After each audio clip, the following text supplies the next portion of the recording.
Welcome to this week's edition of World Crisis Radio. This is Webster Tarpley speaking to you from Washington, D.C. I want to thank all of the contributors who have made our translation pages possible. There are a couple more coming, French and possibly Urdu for Pakistan still in the pipeline. Bear with us. It was a big effort, but take a look at tarpley.net, and you will see we're getting up to 12 or 13 languages, and ultimately we should reach about 15. So at least the basic facts of the destabilization of Libya and other Arab states will be available to the world. Now, this week we do have big news in the international sphere. Prince Bandar of Saudi Arabia goes to Pakistan and arranges, it looks like, for Pakistani military help, possibly a division of troops, which used to be stationed in Saudi Arabia, against the U.S. To prevent the destruction of Saudi Arabia by the CIA,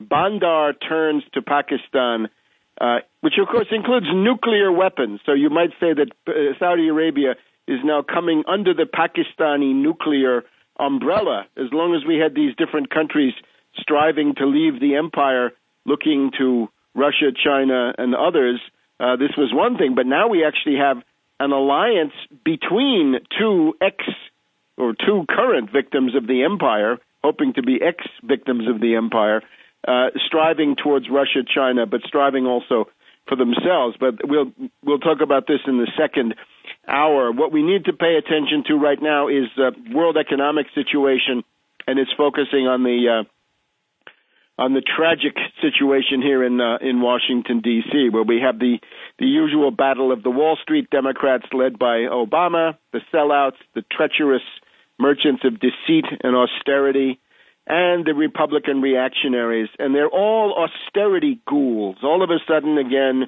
Washington filled with little burnings, little ghouls, little vampires running around. The entire elite is gripped by the austerity psychosis, what we saw previously in Weimar Germany.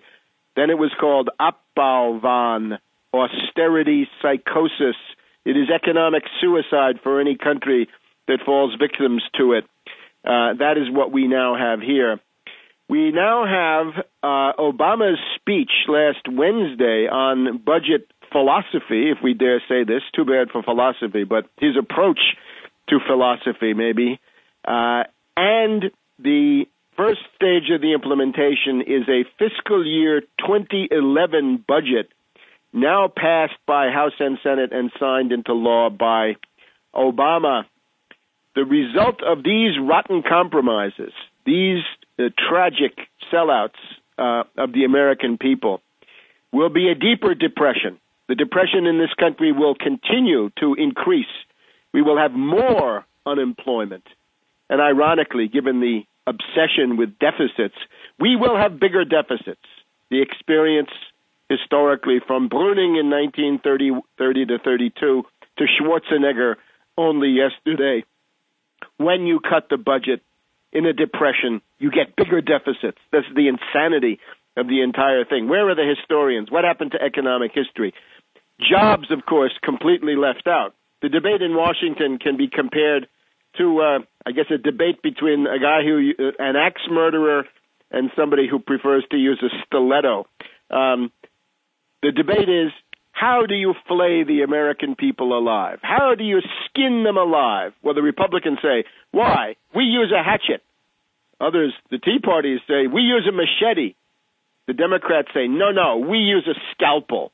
And ultimately, they'll compromise on something like a steak knife or a paring knife, and flay the American people alive with their bankrupt, elitist, monetarist, Malthusian approaches. Remember, all of these philosophies come out of the British East India Company, Sirsa, 1810, 1820, Malthus on the one side at Haileybury, and Ricardo, the founder of monetarism, on the board.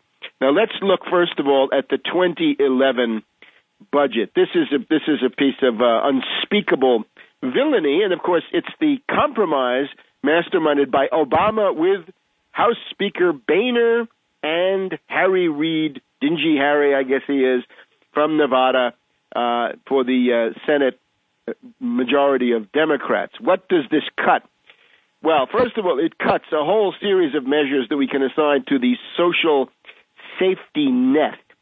Let's cut, according to this budget, the U.S. will cut payments for child health, payments for the welfare of crime victims, the Head Start program. This provides breakfasts and a preschool for poor children so that they don't get their brains stunted from malnutrition and they do get a certain amount of academic preparation. The WIC program is cut. Women, infants, children. These are high-protein meals for expectant mothers and for mothers and newborns, breastfeeding mothers and so forth. Again, trying to avoid the damage of malnutrition in infancy and what that does to brain development and so forth. But the Republicans don't care. Obama doesn't care either. So we're cutting child health. We're cutting crime victims assistance. We're cutting police. We're cutting Head Start. We're cutting WIC, cutting community health programs, and we are cutting community block grants, which is a kind of way to keep some certain communities above water. We're also cutting on the purely productive side, where the job creation would come, as distinct from keeping your people alive. You need to do both. They're cutting the highway fund. They're cutting a program for the modernization and rebuilding of federal buildings. $1 billion of construction jobs are gone. And the most tragic of all, maybe the symbolic cut of all cuts, $3 billion cut out of fast rail. Without a fast rail system, any country is an antique. It's a museum piece. It's going to be ethnographic material. We know the Republican governors have taken the lead. The fascist Christie of New Jersey, Scott of Florida, Walker of Wisconsin, Kasich of Ohio, all opposed to fast rail. Now Obama caves in and cuts $3 billion from one of his signature programs of Sputnik. Was that what he called it? The Neo-Sputnik. And the Environmental Protection Agency, minus $1.6 billion. Now, a lot of these people are environmental kooks, but let's also be clear, a lot of what the EPA does have to do with things like keeping lead and mercury out of foods. So this has a useful social function in any case. My back-of-the-envelope calculation is that this immediately destroys 560,000 federal jobs and federal contractor jobs. So more than 500,000 jobs destroyed immediately.